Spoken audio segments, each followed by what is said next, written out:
اللہ جل شانہ کا فضل کرم احسان ہوا جس رب کریم نے مجھے اور آپ کو عشاء کی نماز با جماعت پڑھنے کی توفیق نصیب فرمائی۔ اس پر جتنا شکر ادا کیا جائے کم ہے، اور جس چیز کا شکر ادا کیا جاتا ہے اللہ جل شانہ اس نعمت کو بڑھا دیتے ہیں۔ اللہ رب العزت کا بہت بڑا فضل کرم احسان ہوا کہ اللہ رب العزت نے مجھے اور آپ کو انسان بنایا ہے۔ سب سے بڑا کرم جو اللہ کا ہوا ہے، اللہ جل شانہ نے مجھے اور آپ کو انسان بنایا ہے، اشرف المخلوقات بنایا ہے۔ اور اس سے بھی بڑی بات کہ اللہ جل شانہ نے انسان بنا کر اپنے پیارے حبیب محمد مصطفیٰ صلی اللہ علیہ وسلم امت میں پیدا فرمایا ہے، اور ایک بہت بڑا اور بہت عظیم کام نوازا ہے، جس کام کو اللہ جل شانہ نے، جس کام کے لیے اللہ جل شانہ نے انبیاء علیہ الصلوۃ والسلام کو چنا ہے، اس کام کے لیے اللہ نے اس امت کو نوازا ہے، اس امت کو چنا ہے۔ اس کام کے لیے اللہ جل شانہ نے انبیاء علیہ الصلوۃ والسلام کو دنیا میں بھیجا، اور ان انبیاء علیہ الصلوۃ والسلام نے آ کر یوں عام تھوڑی بہت قربانیاں نہیں دی، حتیٰ کہ آروں کے ساتھ چر گئے، لیکن اس دین کو نہیں چھوڑا، اور اس دین کو پھیلاتے پھیلاتے دنیا سے رخصت ہو۔ میرے محترم بھائی دوستو، اللہ رب العزت نے میری آپ کی، سارے عالم کے سارے انسانوں کی دنیا آخرت کی کامیابی اپنے پورے کے پورے دین میں رکھی۔ یہ پورے کا پورا دین میری زندگی میں آ جائے، آپ کی، سارے عالم کے سارے انسانوں کی زندگیوں میں آ جائے، اس کے لیے وہی نبیوں والی محنت، اور آقا مدنی صلی اللہ علیہ وسلم نے جس محنت کو صحابہ پر کیا، وہی محنت اور اس نیش پر اور اس طریقے پر کرنے پڑے گی، پھر جا کے یہ دین ہماری زندگیوں میں آئے گا۔ اس محنت میں بنیادی چیز یقین ہے، کلمہ لا الہ الا اللہ محمد الرسول اللہ جو اللہ جل شانہ نے ہمیں دیا ہے۔ اس کلمے کی بہت بڑی فضیلت ہے، بہت بڑی جو ہے نا اس کے معنی ہیں، بہت بڑے اس کے مفہوم ہیں۔ انسان اگر اس کو سمجھ کر پڑھے اور اس کے اوپر فکر کرے، اس کے اوپر سوچ کرے، تو میرے محترم بھائی دوستو، اس سے بڑی نعمت دنیا میں کوئی نہیں ہے۔ اس سے بڑی نعمت دنیا میں کوئی نہیں ہے، کیونکہ جس نے ایک مرتبہ لا الہ الا اللہ محمد الرسول اللہ پڑھ لیا ہے، اللہ جل شانہ اس دنیا سے 10 گنا بڑی جنت اس کو عطا کریں گے۔ سچے دل سے، سچے یقین کے ساتھ اس نے ایک مرتبہ پڑھ لیا تو 10 گنا بڑی جنت عطا کریں گے۔ اس کلمے کے معنی اللہ تعالیٰ کے سوا کوئی معبود نہیں، محمد مصطفیٰ صلی اللہ علیہ وسلم اللہ کے رسول ہے۔ اس کا مقصد، کلمہ لا الہ الا اللہ کا مقصد یہ ہے کہ اللہ تعالیٰ کی ذات سے سب کچھ ہونے کا یقین، اور مخلوق سے اللہ کے حکم اور ارادے کے بغیر کچھ نہ ہونے کا یقین ہمارے دلوں میں آ جائے۔ محمد الرسول اللہ صلی اللہ علیہ وسلم، اللہ کے پیارے محبوب صلی اللہ علیہ وسلم کے مبارک طریقے پر چل کر دونوں جہانوں میں کامیابی کا یقین، دنیا میں بھی اور آخرت میں، ہمیشہ ہمیشہ کی زندگی جو ہے اس میں بھی جو ہے نا یقین ہمارے دلوں میں آ جائے، اور آقا مدنی صلی اللہ علیہ وسلم کے نورانی طریقوں کو چھوڑ کر دنیا آخرت میں ناکامی کا یقین میرے آپ کے دلوں میں آ جائے۔ لا الہ الا اللہ، اللہ رب العزت ہمارے خالق ہیں اور کوئی خالق نہیں ہے۔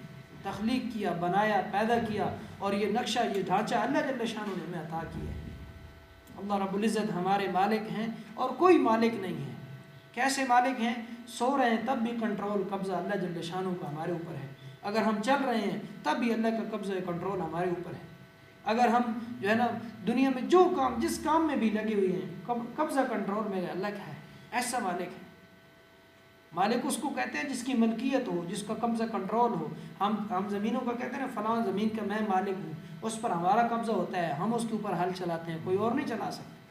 اسی طرح ہمارے اللہ کا ہمارے اوپر قبضہ کنٹرول ہے، ایسا مالک ہے۔ اور کیسا قبضہ ہے کہ پرندہ ہواؤں میں اڑ رہا ہے، اس کو اللہ نے پیدا کیا، اللہ کی ایسی ملکیت ہے کہ وہ اگر پروں کو سکیڑتا ہے تو اللہ اسے سکیڑنے کا حکم دیتے ہیں تو سکیڑتا ہے، پر کھولتا ہے تو اللہ اسے دیتے ہیں تو وہ کھولتا ہے۔ اللہ کے امر کے بغیر نہ وہ پر کھول سکتا ہے نہ وہ بند کر سکتا ہے۔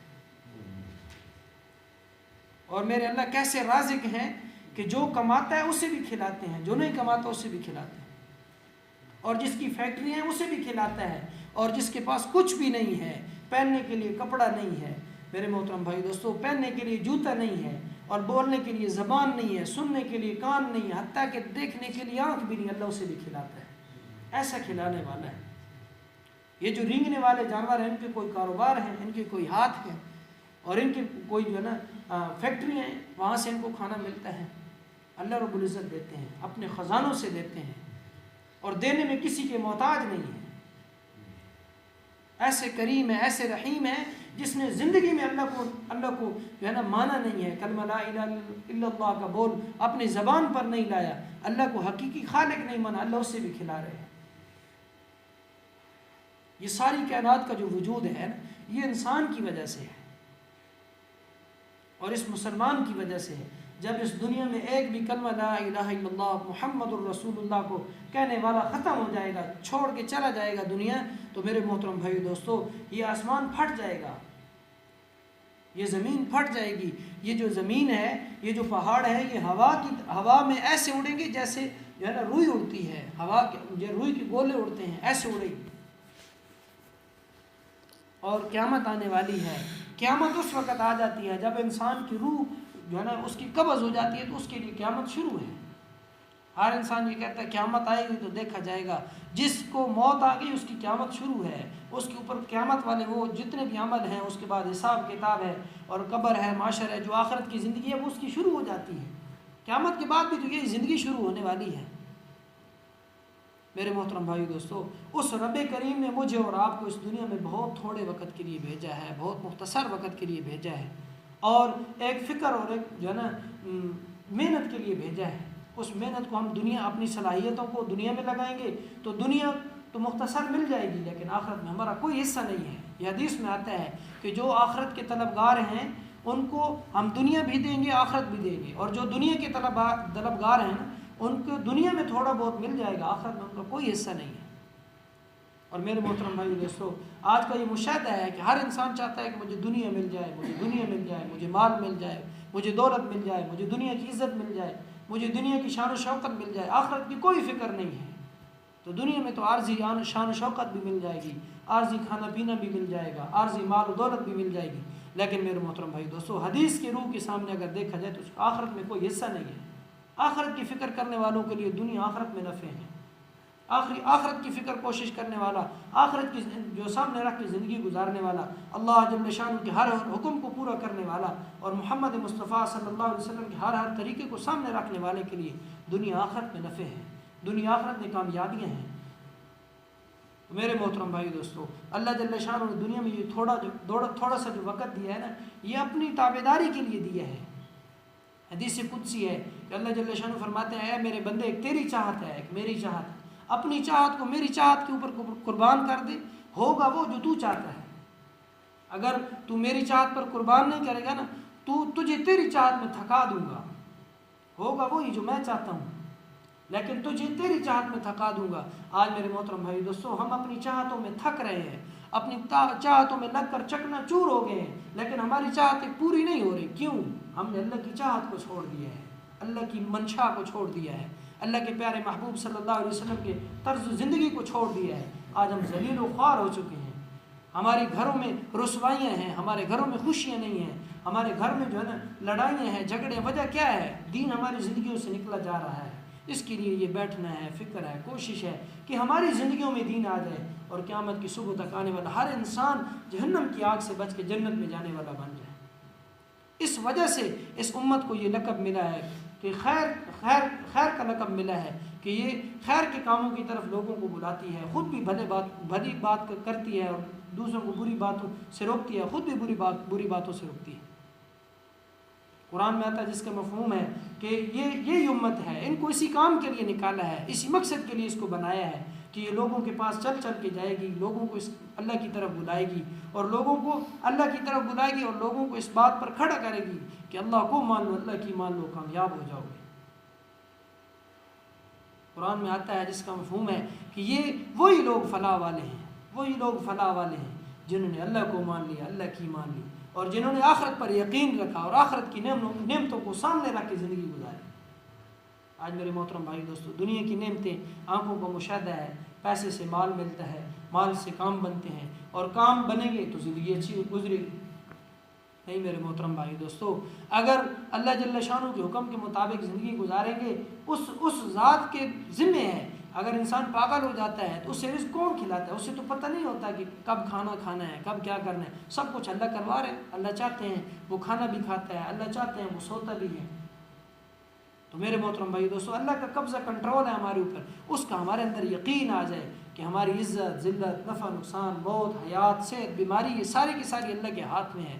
اس کے لیے یہ محنت ہے، اس کے لیے یہ فکر ہے، اس کے لیے یہ کوشش ہے کہ ہماری زندگی بن جائے. ہماری دنیا آخرت کی جو زندگی ہے، قبر کی جو زندگی ہے، معاشر کی جو زندگی ہے، کل حساب کتاب کے وقت کی جو زندگی ہے، یہ زندگی بن جائے. تو قیامت میں میرے محترم بھائی دوستو جنت کے فیصلے ہوں گے، کامیابی کے فیصلے ہوں گے. نامہ اعمال دائیں ہاتھ میں ہوگا اور پرصراط سے آسانی ہوگی اگر ہم زندگی اللہ کے حکم کے تابع گزاریں گے. نبی کریم صلی اللہ علیہ وسلم کے ہے نا مبارک اعمال کے تابع گزاریں گے تو میرے محترم بھائی دوستو آخرت کی زندگی بنتی چلے جائے گی.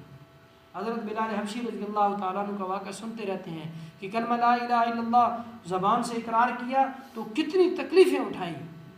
آج ہم نے کوئی لا الہ الا اللہ پر ہماری کچھ لگا نہیں ہے نا، تو اس کی عظمت ہمارے اندر نہیں ہے. کتنی تکلیفیں اٹھائیں اور جو ہے نا بچے ان کے پیچھے لگا دیے جاتے اور ان کو مارا جاتا، پیٹا جاتا، لیکن لا الہ الا اللہ سے نہیں ہٹے. نہ ہٹنے پر اللہ نے پھر کیا انعام دیا کہ سفر حضر میں مؤذن بنے. اور آپ صلی اللہ علیہ وسلم نے فرمایا کہ بلال کل قیامت میں جنت میں جاتے ہوئے میرے ساتھ ہوں گے، جنت میں جاتے ہوئے میرے ساتھ ہوں گے. نہ ان کی کوئی فیکٹریاں تھیں، نہ وہ جو ہے نا بادشاہ تھے، نہ ان کے پاس کوئی عہدہ تھا. وہ تو میرے محترم بھائی دوستو ایک غلام تھے، بلکہ نسل در نسل غلام تھے، رنگ کے بھی کالے تھے. لیکن ان کی زندگی میں دین آیا تو وہ چلتے زمین پر تھے. ان کے قدموں کی آہٹ اللہ نے جنت میں سنائی دلوائی آپ صلی اللہ علیہ وسلم. آپ صلی اللہ علیہ وسلم نے پوچھا ہے بلال تیرا وہ کون سا عمل ہے کہ جس کی وجہ سے تو دنیا میں چلتا ہے اور تیری قدموں کی آہٹ جنت میں سنائی دیتی ہے؟ حضرت بلال حبشی رضی اللہ تعالیٰ عنہ نے عرض کیا یا رسول اللہ جب بھی وضو کرتا ہوں 2 رکعت نماز تحیۃ المسجد اور تحیۃ الوضو پڑھ لیتا ہوں، اس کی وجہ سے جو ہے نا شاید یہ ہو سکتا ہے. میرے محترم بھائی دوستو چھوٹے سے چھوٹے عمل کو اس وجہ سے نہیں چھوڑنا چاہیے کہ یہ چھوٹا ہے، بلکہ چھوٹے گناہ کو بھی اس وجہ سے نہیں کرنا چاہیے کہ یہ چھوٹا گناہ ہے. ہر گناہ جو ہے نا آخرت کے اعتبار سے جہنم میں لے کے جا رہا ہے اور ہر نیکی جو ہے نا آخرت کے اعتبار سے جنت میں لے کے جا رہی ہے. میرے محترم بھائی دوستو صحابہ نے ایمان پر محنت کی، تھوڑی نہیں 13 سال محنت کی، پھر جا کے یہ اعلان ہوا رضی اللہ عنہم ورضوان. بلکہ صحابہ نے پوچھا یا رسول اللہ ہم سے یہ جو ہے نا اب ہم سے اللہ کیا چاہتے ہیں؟ 13 سال محنت ہوئی، ایمان بنا، پھر وہ انہوں نے خود پوچھا یا رسول اللہ ہم سے کیا چاہتے ہیں؟ آقا مدنی صلی اللہ علیہ وسلم نے پھر یہ نماز ملی، پھر یہ جو ہے نا جتنے بھی احکامات ہیں پھر ملے. پردے کا حکم آیا تو عورتیں نماز پڑھنے کے لیے وہی مسجد میں ٹھہر گئیں کہ یہیں کپڑا منگوایا اور وہیں سے پردہ کر کے آئی. جب صحابہ کو نماز ملی اپنی ساری زندگی کا منشور بنا لیا کہ ہماری نماز بن جائے، ہماری نماز ٹھیک ہو جائے، ہمارے ہر عمل ٹھیک ہو جائے، ہمارا اٹھنا بیٹھنا ٹھیک ہو جائے. کیوں؟ ان کو پتہ تھا کہ ہماری کامیابی اس میں ہے، ہماری فلاح اسی میں ہے. تو میرے محترم بھائی دوستو یہ ساری چیزیں ہمارے اندر آ جائیں، ہمارے اخلاق اچھے ہو جائیں، ہماری نیت ٹھیک ہو جائے، ہمارا جو ہے نا اٹھنا بیٹھنا معاملات معاشرات ٹھیک ہو جائے. اس کے لیے یہ دین بھی سیکھنا پڑے گا. ایک بچے کو جو ہے نا دنیاوی تعلیم نہ دینا تو اس کو لوگ کہتے ہیں یہ جاہل ہے، اس نے پڑھا نہیں ہے. ایک کاریگر ہے، وہ کاریگر ادھورا ہے تو اس سے کوئی کام نہیں کرواتا ہے، اس کا کوئی استاد نہیں ہے، اس نے سیکھا نہیں ہے. ایک الیکٹریشین ہے، اس نے کوئی کام نہ سیکھا، اس کو الیکٹریشین کا کام کے لیے گھر میں نہیں بلایا جاتا. کیوں؟ یہ ادھورا کام کرتا ہے. کل ایسے نہ ہو ساری جو ہے نا ہمارے گھر کی وائرنگ جل جائے، اس کو نہیں لانا ہے. کیوں؟ اس نے سیکھا نہیں ہے. جو سیکھتا ہے اسی سے کام لیا جاتا ہے.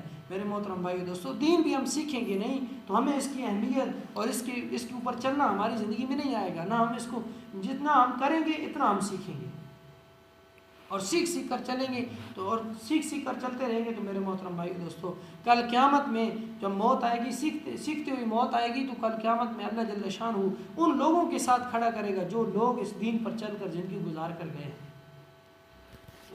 اس مبارک جو ہے نا یہ تبلیغ کے نام سے جو محنت چل رہی ہے، یہ تبلیغ کے نام سے محنت اسی لیے چل رہی ہے کہ ہر آدمی اپنی زندگی کا محاسبہ کرے کہ میری نماز کیسی ہے، میرا روزہ کیسا ہے، میری زکوٰۃ کیسی ہے، میرے معاشرات کیسے ہیں، اور میری جو ہے نا لوگوں کے ساتھ اٹھنا بیٹھنا کیسا ہے، میرے لین دین کیسے ہیں، میرے بہن بھائیوں کے ساتھ اخلاق کیسے ہیں، ان کے ساتھ مجھے کیسے پیش آنا چاہیے. یہ ایک محاسبہ ہے. جس طرح یہ کاموں سے جو ہے نا گاڑی موڑنے والے کو سکھایا جاتا ہے، گاڑی چلانے والے کو اب آگے آگے کرو، آپ پیچھے کرو، آپ جو ہے نا دائیں کرو، آپ بائیں کرو. اسی طرح یہاں تبلیغ میں یہ سکھایا جاتا ہے کہ یہ کام نہ کرو، یہ ایسے کرو، یہ ایسے نہ کرو، ایسے کرو، یہ ایسے تم غلط کر رہے ہو، یہ طریقہ ہے. اگر تم زکوٰۃ دے رہے ہو تو ایسے غلط دے رہے ہو، اس کو صحیح کر کے اس طرح جان پہچان کر کے اس کو دو. یہ طریقہ سکھایا جاتا ہے. یہی طرز زندگی ہے اور یہی عملی زندگی ہے. اور اس زندگی کو سیکھتے سیکھتے زندگی گزار کے جائیں گے تو قسم ہے اس ذات کی ہم دنیا آخرت میں کامیاب ہو جائیں گے.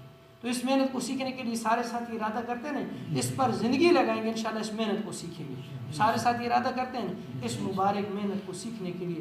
ایک بزرگوں نے علماء نے ایک ترتیب رکھی ہے کہ 4 مہینے لگا کر اس مبارک محنت کو سیکھا جائے، پھر زندگی کا مقصد بنا کے کیا جائے. جس طرح ہم نے مقصد بنایا ہو نا، صبح اٹھ کے کام پہ جانا، صبح اٹھ کے دنیا کا کام کرنا، صبح اٹھ کے گھر سے دکان کی طرف جانا، یہ ایک مقصد ہے. اور اسی طرح ہم اپنے دین کو اوڑھنا بچھونا بنا لیں. اتنا اس دین کے پیچھے پھریں، اتنا اس دین کے پیچھے پھریں، اتنے لوگوں کے